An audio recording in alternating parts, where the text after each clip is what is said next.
This video is a short video to explain Chapter 3 in Metasoft called Scheduling. So we'll get started by opening up Metasoft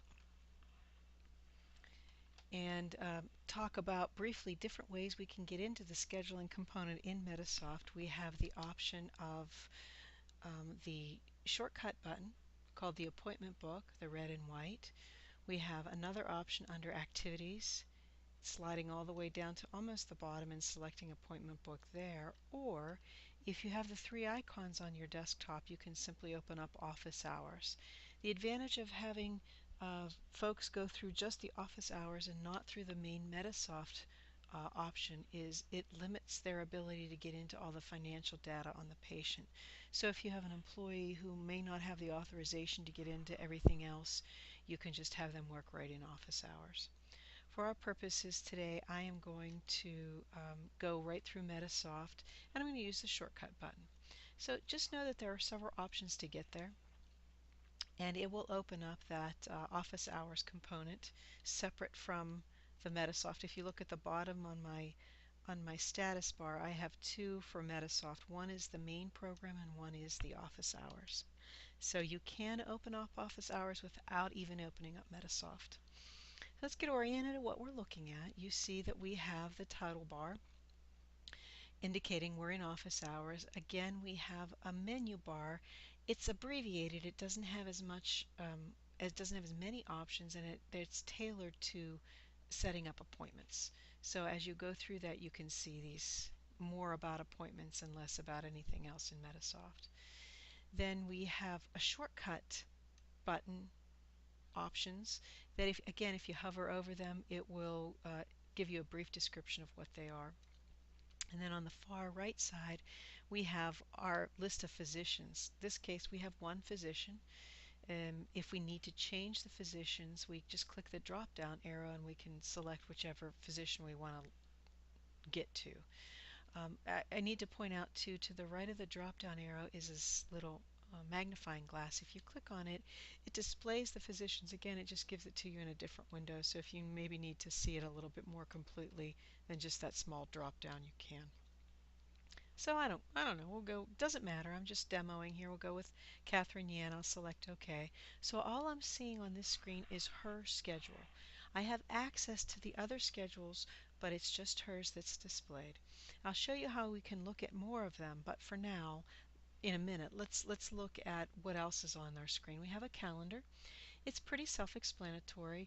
You get a red square around the current date according to the date on your computer, but you can also click on any date you want to click, or you can move through them by using the toggle arrows: daily, weekly, monthly, and yearly. And I'm just going to arbitrarily choose wherever I've gotten to here on Catherine Yan's schedule.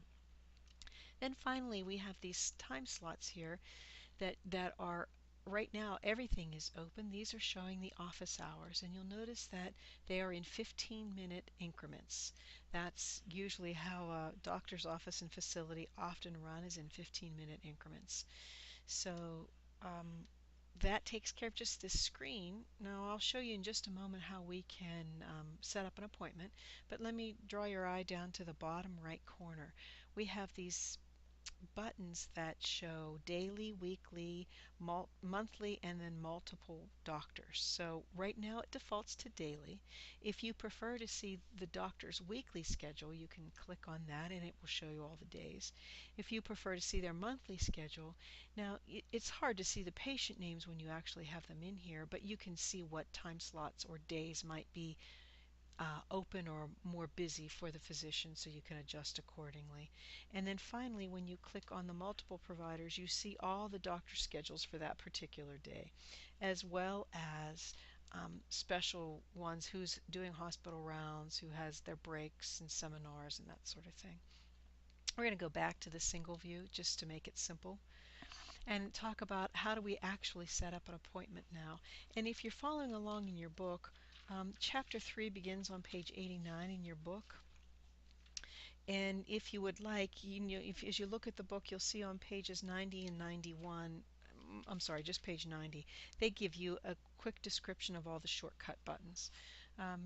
You I don't care which you use and how you get there. If you prefer shortcuts, that's great. If it makes more sense to you to go to the main menu and do the same thing, that's fine. And I'll demonstrate those. So how do we actually set up an appointment? Once I select the time slot, you'll notice that it gets a double black arrow, or I'm sorry, a double black box around the time that I've chosen. And then to open it, just simply double click right in it. And it will open up a new appointment entry screen, it's called. And all we have to do is fill in whatever boxes we have here that are necessary. First thing, if it's an existing patient, if we click the drop down arrow, we can go shopping for our patient, or we can simply begin typing the letter of their last name and it will populate with all the A's. Or if I chose the B's, let me get rid of that A there. If I chose a B, it would start me with the B's and I could select them. I'm going to keep it simple and just select the first person. And if you do not have Susan Arlen as your first person, you need to contact me as soon as possible because we need to change the database that you have. You should have Susan Arlen there. And again, if it's an existing patient, it will automatically populate this box with her name. As well as once you click in the phones, it will automatically put the phone numbers in. So you don't have to put any of that in. That's based on whenever we created a chart for her, which we will do in Chapter 4. So as we work through these boxes, you'll see them defined for you on pages 95 and 96. So resource is the next box here. It is if we need to assign a particular room or something like that. This database is not even set up for that. So we won't be using that. Pardon me. You can just clear that out. It's fine. Notes, if there's anything you need to jot down a little note about for the patient. Maybe they need a wheelchair to get them in, or maybe, this patient's having difficulty walking. There might be something you need to put down. We'll also leave that blank tonight. Case, which we will talk about in Chapter 5. I have to explain it to you briefly because it's here. It's the reason why they're here today to see us. In this case, Susan Arlen was here to see us at some point for bronchitis. Now we can leave that in there or we can just erase it and it will still work for us. I don't really care. I want you to get used to just working through this. Reason comes next. Maybe there is a code that we set up for particular reasons. Maybe we work in a specialty office where we see a lot of folks who maybe have COPD or asthma or, a particular specialty. We can put that in there. Again, this database is not built for any of those, so we'll leave that blank. Service type code, if some insurance companies require eligibility codes, we would put that in there. Again, we are not using the service type code, so it makes our life easier right now. And then finally, length. As I said, they're broken into 15-minute increments. We can change that simply by clicking the up or down arrows. I'm going to leave it at the default at 15 for the moment. Oopsie, there we go. And this program is also set up to be at a quick glance. You can have a quick visual.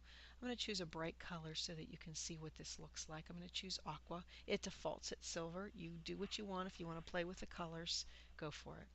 Then the bottom section here kind of is a summary. Okay, the date is August the 30th. That's correct, at 9 a.m. With provider Catherine Yan. We have a repeat box. I'll skip that for the moment. I'll come back to that. And then we have 3 self-explanatory buttons: save, cancel, help.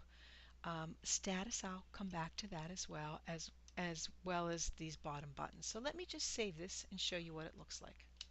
Ta-da! There she is. Now let me click off of her name so that you can see her name is in there. It has the color that I've assigned to it. There's this little question mark. I'll explain that in a bit. When I click on it, it populates down here with a quick description. If I had any more information in there, who her insurance was, or I don't. But it has her time and her date that she's coming. I'm sorry, her telephone number that she's coming, so that if I had to call her maybe to cancel because maybe the doctor got called away or was sick or whatever, I have it there at my fingertips. I don't have to go through any other database. It's really kind of nice. If oh my goodness, I chose the wrong time. I need to put her at 10 and not 9. I can simply grab with my left mouse button, hold, and drag and release it at 10. Or if I'm a right click person, I right click, choose cut. I'll put it back up at 9. Right click and choose paste. Or if I like to use the edit button, there's the cut button as well. Edit, paste. Point here is it's not often one way to do something. You can do some things multiple ways. So for those of you who are computer savvy, go for it. For those of you who, need to see the words and get comfortable doing it one way, by all means, do it one way. I just want you to get comfortable enough with it. Now let me address what happens sometimes. The common errors that we often make in this is we get in and we open it up and it defaults to a doctor and we don't pay attention to who the patient's doctor is, and we end up scheduling all patients with the wrong doctor because it defaults to Catherine Yan and I meant to put him into John Rudner. Well, let me show you how we can fix that. If I double click, say I need to edit this, I'll double click on this. And if I come down to the bottom here where it says Catherine Yan, and I simply change that to John Rudner, now watch what happens when I save this. Remember, we're looking at Catherine Yan's schedule. When I save this and have changed it to John Rudner, she disappears from the screen, but she's not really gone. She's just no longer on Catherine Yan's screen. If I go to John Rudner and click on it, there she is. Okay. So that's a common place we forget. We don't pay attention or we're too busy navigating all the other buttons in the software to think about what doctor she has. Now let's say I need to edit her again, double click again, and let's change her length of time to 45 minutes. Now it blocks out that time. I can't get in there to say 10:15 or 10:30. The next appointment I can get into or ahead or before is 9:45 or 10:45. So you see, I can't, it's all about Susan Arlen. So that's kind of nice. Now let me open her up again, and I'm going to keep her in John Rudner. I know I started off with Catherine Yan. Doesn't matter. I'm just demoing right now. I'm going to open this up again, and let's talk about this repeat button. Currently it says no repeat. To change that, let's say I click on the change button and the doctor says, you know what, I need to see Susan Arlen for the next 3 weeks. Can you set that up? Absolutely. Click on the repeat button and let's set it up for weekly on every Wednesday for the next 3 weeks. We started on the 30th. We're going to go through September the 13th, and this is not going to let me get to September, doggone it. Now it will. September the 13th. Okay. Say OK to this. Save it. Now nothing's changed on here unless you look really closely at the icons in the corner of her box. But watch what happens if I click on September the 6th, she's there.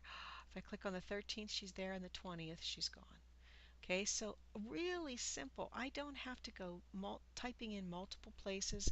All I did was double click on her, come down to her repeat button down here at the bottom, and I set it up to happen weekly and end on the 13th. So her last one was the 13th. So I'll go back to none, say OK, and save it. And now you'll see she is only on the 30th. Okay, that's kind of a nice little feature. Let's talk about, let me double click on this again, always to edit the appointment, that's how I get there. Let's talk about the status over here. So when a patient, we set up an appointment for the patient, there are ways we can track, have we confirmed it? If it's unconfirmed, that means we don't know if they're coming in or not. We need to make sure, as well as the the insurance plan it's working out with them, they're going to pay for it. So you get different symbols in the corner. If we select confirmed, my question mark, once I save this, will change to a little square. And the definitions for all of these are on page 98. If you would prefer, instead of double clicking, if you just want to right click, you can see all of these down here. Missed, unconfirmed, being seen. If I put a being seen, there's a little starburst there. Checked out.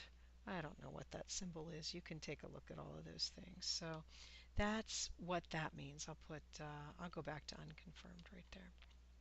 Kind of keep it simple. So those are all of these